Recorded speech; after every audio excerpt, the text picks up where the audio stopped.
La savane se réveille, mais certaines de ses plus belles créatures risquent de ne jamais voir le prochain matin.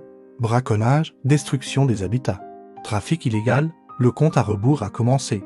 Voici l'histoire de 3 espèces emblématiques, au bord de l'oubli. Peut-être que la science parviendra à ramener à la vie ce géants presque disparus. On les croirait invincibles, et pourtant les rhinocéros tombent un par un. La perte d'habitat, les conflits avec les éleveurs, et le commerce illégal des bébés guépards pour animaux de compagnie accélère sa disparition. Le pangolin est pourtant l'animal le plus braconné au monde. Sa viande est recherchée. Ses écailles sont utilisées dans des médecines traditionnelles malgré l'absence de preuves scientifiques grâce aux vétérinaires, aux ONG, aux communautés locales et aux lois de protection. Certains miracles ont lieu.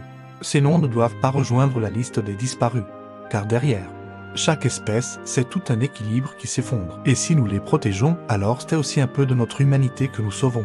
L'éducation, la technologie, la coopération internationale peuvent encore faire reculer l'oubli. Abonnez-vous pour suivre nos prochains documentaires sur la protection de la faune sauvage. Ensemble, nous pouvons faire la différence. Résultat, des millions de pangolins ont disparu au cours de la dernière décennie. Chaque année, des centaines sont abattus pour leurs cornes, vendus plus cher que l'or sur le marché noir.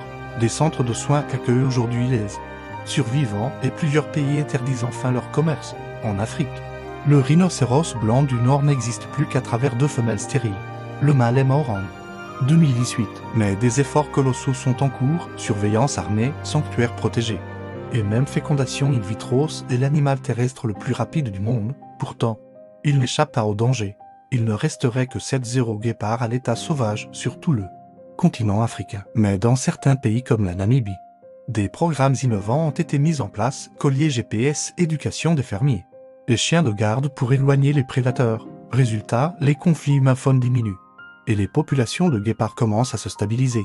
Discrets, inoffensifs, méconnus, mais des campagnes de sensibilisation se multiplient, notamment en Asie et en Afrique. Le combat n'est pas terminé, mais il n'est pas perdu. Les rhinocéros, les guépards, les pangolins, agissons tant qu'il est encore temps. Si cette vidéo vous a touché, partagez-la pour sensibiliser votre entourage.